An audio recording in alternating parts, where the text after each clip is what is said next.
So Marvel Studios have finally released the first teaser trailer for the Marvels. The movie is coming out in November, and I'm here with a breakdown to tell you about some of the Easter eggs and things that you might have missed in this first trailer. So without any further delays, let's jump right into it. First of all, this movie is a sequel to 3 MCU properties. First, Captain Marvel, the 2019 movie, WandaVision, and Miss Marvel. And for those who have not been watching the Disney Plus shows, or watches some and ignores some, this will be a very good time for you to watch it before this movie comes out, because you'll be very confused about some of the things that are going to be revealed in the movie. Now, when was the last time and where did we see these 3 heroes? With Captain Marvel, we last saw her in the post-credit scene of Shang-Chi, where she was invited along with Bruce Banner to talk about Shang-Chi's rings. We know that she was in a mission and she was in a hurry to go and complete it, before seeing her in that weird post-credit scene in Miss Marvel. With Monica Rambeau, it was in WandaVision. She was in a couple of episodes and had her own story in there. And in the post-credit scene, that is where a Skrull came with a message from Nick Fury that he wanted to see her, up in space. That's why Monica Rambeau is with Nick Fury, as we see in this trailer. And with Kamala Khan, Miss Marvel, we last saw her in her own show, the ending scene where she has finally become a hero in her own city. And in that post-credit scene, that is where we saw that she has changed into Captain Marvel. That was a very confusing post-credit scene. People thought that they are switched places. Others thought that she actually turned into Captain Marvel. And of course, this trailer will provide a much needed context. So this is where we last saw these 3 people. Now, the opening of this trailer gave us a look at a space station, Saber. Even though we are not giving the meaning of this acronym, yeah, it looks to be another entity just like S.H.I.E.L.D., which has been around since the birth of the MCU, and also Sword, which was introduced to us in WandaVision. And with Nick Fury, who used to be, the director of S.H.I.E.L.D., being there with Monica Rambeau, who we called in the finale, the post-credit scene of WandaVision, it seems that the current events in the MCU has prompted the emergence of this new organization by these 2 people who used to be part of the other, Nick Fury S.H.I.E.L.D. and Monica Rambeau Sword. Now, Saber doesn't exist in the comics, but the space station is made to resemble Sword's primary base in the comics called the Peak. In the trailer, we see Nick Fury's office, which has the pager that Carol Danvers gave him in Captain Marvel, which he used to call her in Infinity War's post-credit scene. And next to that is a glass with a human eye in it. Don't know why. With his resources, he can clearly replace his eye, but it's like he chooses not to. It's like a reminder or a trophy case or a device that he's hiding something in it.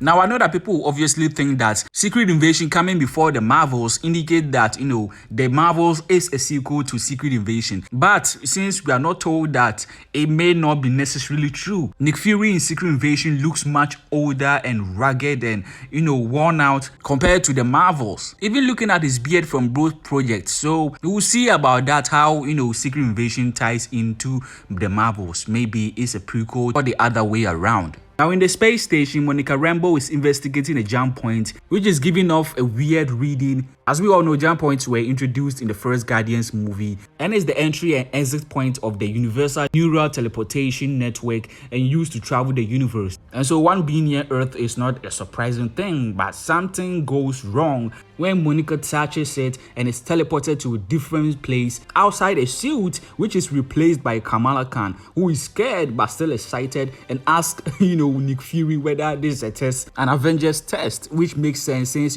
from her heroics in her own show, she might think that, the Avengers are scouting her or something. You would think Monica will learn from WandaVision in not touching things that she doesn't understand. I will get a shot where Monica, who, disappeared, landed somewhere where she encounters the Kree soldiers, though their uniforms look little different from what we last saw them in, but it's mostly comic accurate.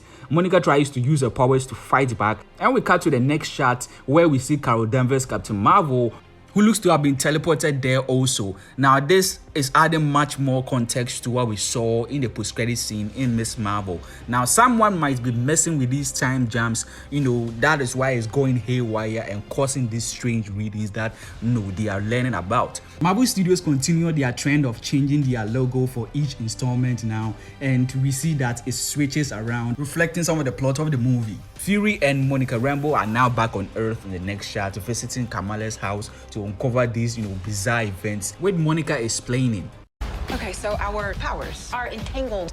I can So whatever source of energy that hit Monica when she, touched the jump point is probably messing with their powers. Now, when Monica and Fury arrived, at the cans, we see a Kree warrior, they're wearing the uniform and all, tied up, and the whole place is a mess, indicating there was a fight before Fury and Monica arrived. Now, when Monica and Fury are talking to her, we see Kamala holding a tablet as they talk, and it shows Kamala's headshot, which means Nick Fury already investigated her, and her events in Miss Marvel. All they just, gathered the information just before they got to Earth. So them explaining why they are switching places. Every time they use their powers, they swap places, and we see a demonstration of that when Kamala tries to show off her powers to them, but instead something goes wrong and Captain Marvel switches place with her, and doesn't do good for Kamala because she ends up where Captain Marvel was, which was in the middle of an investigation or a battle of some sort in a Kree ship, which now Kamala is in now and has to fight. And we see Goose the Flaken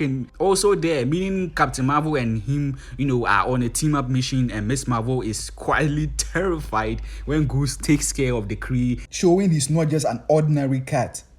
I can manipulate light energy. We then get a voiceover from Monica Rambeau explaining her new powers, which she got in WandaVision, and it's a lot in the comics. She's mildly just explaining what she can do. I don't even think that she knows what she's capable of doing. In the comics, her energy abilities lets her manipulate her physical form into any form of energy on the electromagnetic spectrum, making her a powerhouse. She has powers such as flight, energy blast, super speed, strength, light manipulation, energy absorption, and more. And we previously saw some of that in WandaVision. And now, as she's attacked by a Kree warrior, meaning the Kree are going to be going after them and track them to the Khan's household. We still don't know yet whether she'll be going by the name Spectrum or Photon here, but I guess we'll find out in the movie. So we get a reunion between Monica and Carol, and there's a brief moment in WandaVision which indicates that they grew apart.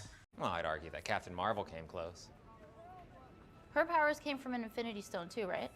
We are not talking about her. So it's going to be interesting to see how they interact with each other when they meet, which will hopefully be explored in the movie. We see next Carol Danvers putting her pilot experience to use as she pilots a spacecraft with Monica and Kamala there as well. They may be using the spacecraft to get to their destination instead of flying, which I think may be faster, but I guess not since their powers are all screwed up. And second, Kamala also can't fly, and with Monica we are not yet certain. There's a certain shot in the trailer where she appears to be flying to save Kamala. Next, there's a shot of Monica Rambeau in a superhero costume, which takes inspiration from the comics, blending these two suits that she wore when she was one Spectrum and the other Photon, and it looks like she's in a fight. And the next shot we also see Kamala on a ship also having a fight there. We then get a shot of a dance sequence. It's already been confirmed that there's going to be a musical in this movie, so this is probably it. And we see Carol Danvers, who looks to be in a ceremonial outfit. Yep, she's getting married to Park Seon-joo's character, something that sources have already confirmed long ago before the trailer. And this character looks to be the leader or the prince of this alien race or this planet that Monica, Carol, and Kamala are on.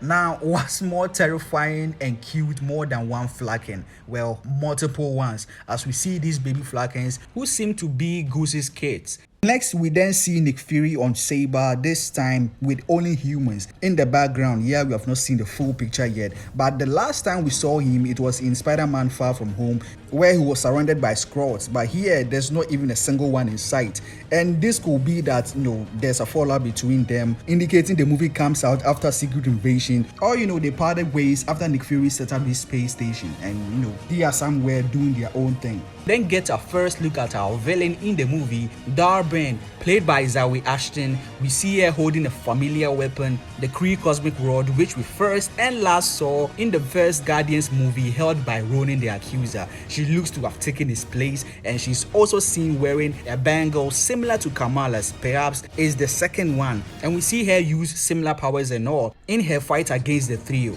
And it also looks like by the end of the film, Carol, Monica, and Kamala will have mastered their swapping place ability and use it as a strength in their fight. We then get a shot of these three heroes in their superhero costumes ready for business. We get a clearer look at Monica's costume, and then we see Carol and Kamala are rocking new ones, upgraded ones. And from leaks and sources, during their visit to Park Seon-joo's, character's planet, he will give them with upgrades to their suit. We see Carol Danvers' own paying homage to Janice Vale in the comics, the son of Marvel, the one who actually gave her powers in the comics, but the MCU changed that origin story in her first movie. And with Kamala's, I much prefer the one in Miss Marvel. It looks cooler, plus it has an emotional attachment to it since her mother made it for her. The last shot of the trailer now shows these three heroes together, with Kamala talking about how they are a team, with Carol and Monica now agreeing. This is probably, at the beginning or halfway through the movie where they are trying to work together, with Miss Marvel, Kamala being all glee and excited to work with these two and form a superhero team. Plus, with Marvel Studios making their intentions clear about, making the Marvel's team last longer. And even if it doesn't, we are still going to see them team up again in future Avengers films and more. Now, whether this movie will tie in with Kang, Kamala's bangle, Shang-Chi's rings, and, Kang's artifacts all having the same markings on them, the theory being it is Kang who made all of them. And now that we've seen Ant-Man and the Wasp Quantumania drawing his banishing to the quantum realm, some of his, artifacts were separated from him and was lost in different places and time. And we already know that the quantum realm can be used to time travel per Avengers Endgame. Now that's it for the breakdown. Do let me know in the comments below what you thought of this. How excited are you for this movie and this new trio and team? And if you enjoyed the video, please leave a like, subscribe, turn on that post notification bell not to miss any new video. As always, Nerdy Sage here. See you guys in the next one.